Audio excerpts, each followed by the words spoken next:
جو تمام نعمتیں ہمارے پاس ہیں نا، اس کو ہم اپنا حق سمجھتے ہیں یا اپنی محنت کا کمایا ہوا سمجھتے ہیں، لیکن جو زحمت ہمارے ساتھ اگر کبھی پیش آ جاتی ہے تو ہم سوچتے ہیں اللہ تعالیٰ نے اس مصیبت میں ہمیں ڈالنا تھا۔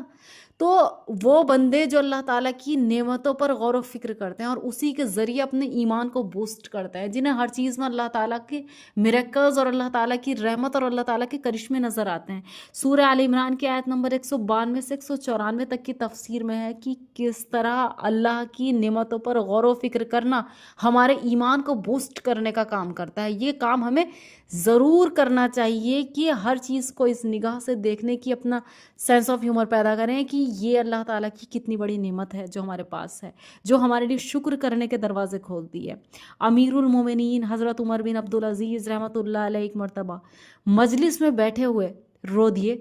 لوگوں نے وجہ پوچھی تو آپ نے فرمایا، میں نے دنیا میں اور اس کی لذتوں میں اور اس کی خواہشوں میں غور و فکر کیا اور عبرت حاصل کی، جب نتیجے پر پہنچا تو میری امنگیں ختم ہو گئیں۔ حقیقت یہ ہے کہ ہر شخص کے لیے اس میں عبرت و نصیحت ہے اور واعظ و پند ہے۔ حسین بن عبد الرحمن رحمۃ اللہ علیہ نے بھی اپنے اشعار میں اس مضمون کو خوب نبھایا۔ پس اللہ تعالیٰ نے اپنے ان بندوں کی مدح، جو لوگ اللہ تعالیٰ کی نعمتوں میں غور و فکر کرتے ہیں نا اور اللہ تعالیٰ کے کریشن میں غور و فکر کرتے ہیں، ان بندوں کی مدح و ثنا میں بیان کیا ہے کہ مخلوقات اور کائنات سے عبرت حاصل کریں اور نصیحت لیں، اور ان لوگوں کی مذمت بیان کی جو قدرت کی نشانیوں پر غور نہیں کرتے۔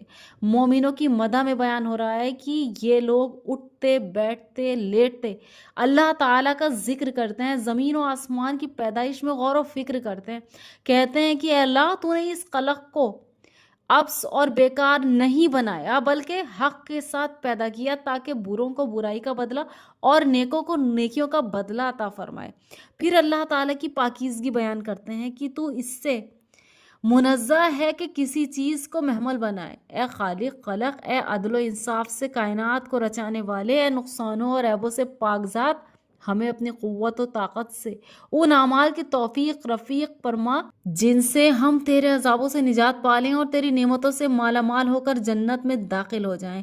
یہ یوں بھی کہتے ہیں کہ اے اللہ، جسے تو جہنم میں لے جائے اسے تو نے برباد کر دیا، ذلیل و خوار کر دیا اور مجمع حشر کے سامنے انہیں رسوا کیا۔